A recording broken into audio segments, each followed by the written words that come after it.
Hello Progz, welcome back to another Blox Fruit video. Man, I'm on a roll this week. Anyways, today I'll show you how to get Cursed Dual Katana. First you will need to have all skills on both Tushita and Yama, but in general you will need 400 mastery on both swords, so get to grinding. When you have enough mastery, talk to this guy, he will open a door for you to enter. Now enter the door behind this building. There will be 2 scrolls on the sides that will give you the quests for Cursed Dual Katana. If you don't have 400 mastery on both swords, it will say the inscription is too hard to read. Once you have 400 mastery on both swords, the scrolls will say some phrases. These are hints towards the quests that you need to complete. There will be 6 quests/trials, and I will guide you through all of them. First trial for the Tushita scroll is Dock Legend. To complete this quest, you will need to talk to the luxury boat seller at 3 different docks. Sea Castle, you will need to press the new option Hydra Island and Cake Island. Once you have talked to the last seller location, the quest will be completed and you will be awarded 1 Alucard fragment. This will be used for later. By the way, remember to accept the quest from the scroll for it to start. If you didn't accept it, the option "Pardon me" won't appear. Second trial for the Tushita quest is Sense of Duty. Oh, and when you accepted one scroll's quest, the other will say it appears to be blank. Anyways, to finish the second Tushita trial/quest, you will need to participate in the pirate raid, aka kill at least 1 pirate in the raid. Once the raid is finished, the quest will be completed and you will receive another Alucard fragment. Remember to accept the quest before doing the raid, or it won't count. For the third and final trial for the Tushita scroll, Soulless, you will need to defeat Big Mom and ascend to heaven, literally. Beware that this quest is very glitchy, but it should hopefully be fixed by the time this video come out. I literally defeated her like 5 or 6 times without getting into heaven, even though I accepted the quest before defeating her. Just in case, don't accept the quest for Big Mom at the Cake Island, cause it may overwrite the Tushita scroll's quest. Anyways, once you defeat her and get into heaven, you will have to light up 3 different torches. When lighting up a torch, enemies will spawn and you have to defeat them. The final torch you lit will have a boss that uses light, aka Pika, so be aware. Once you defeat the boss and all of the enemies, walk through the giant gate, it will take you back to the normal map and the quest will be completed. Alright, on to the first Yama quest, Pain and Suffering. As the name suggests, you will need to receive pain, aka take a bunch of damage from NPC or players. Just let them attack you. Once you receive enough damage, the quest will complete itself and give you the 4th Alucard fragment. Okay, the next one is a tough one if you don't have something like door that can directly teleports to islands. The second Yama quest, aka Haze of Misery, requires you to navigate to every island and kill all of the enemies with pink dots on them, until that entire batch of NPC doesn't have any NPC with pink dots left, and upon accepting this quest your screen will be filled with a thick blue fog, which makes going from island to island a lot tougher than it seems.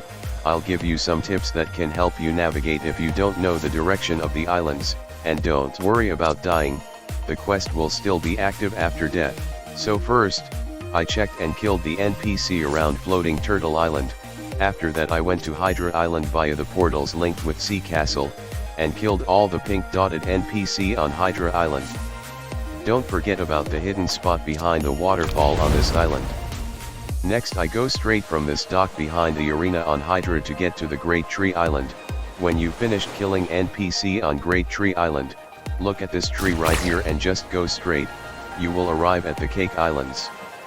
At the Cake Islands, it's quite easy to get lost, cause it's divided into 4 different small islands, so always keep track on where you are.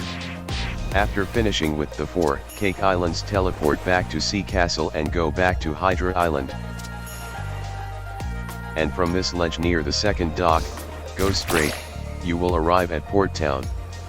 And when you finish with Port Town, head to the side of the island, go straight, and you will arrive at your final island to beat up the few last NPC, aka Haunted Castle. Once you defeat the last batch of NPC, the quest will be completed and you will receive the 5th Alucard fragment. Now that is out of the way, For the last trial/quest, Fear the Reaper, you will need to die to the Reaper, or to sum it up, gamble your bones for hollow essence. This is very RNG based. Summon the Reaper, die to the Reaper, and you will descend into hell. Now you just have to do the same thing as the third Tushita trial, light up the torches and defeat the enemies, but this time instead of the boss using light, aka Pika, this time the boss will use dark, aka Yami. After you defeat the boss, go through the gate and you will be teleported back. Then you will receive the last Alucard fragment. Now all you need to do is talk to the scrolls again and they will burn up. After that you will be able to talk to the final pedestal to open the door and come face to face with the boss that will give you Cursed Dual Katana. But before you do any of that, keep in mind that the boss can only be damaged by Tushita and Yama, so I recommend you put your stats in sword before challenging the boss if you haven't already.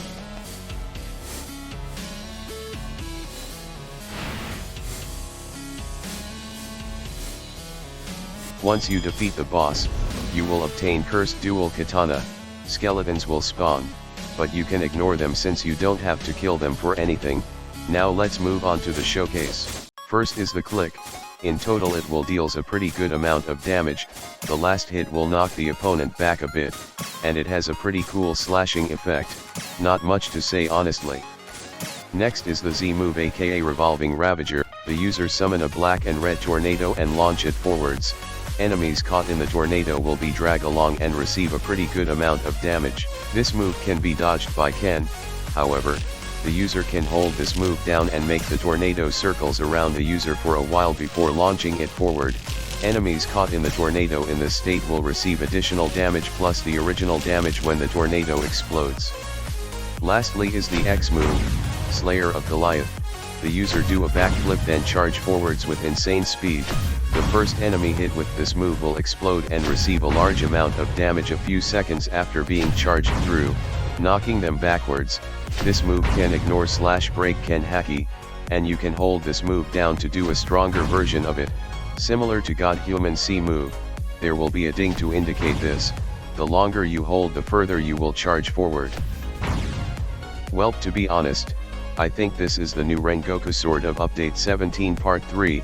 For those of you who don't know, there was a meta with Rengoku and Superhuman back at around Update 13 or so, and now we have God Human and Cursed Dual Katana which basically do the same thing, so that's nice I guess. Anyways, I hope you Progz enjoyed or found this video informative. Until next time, peace.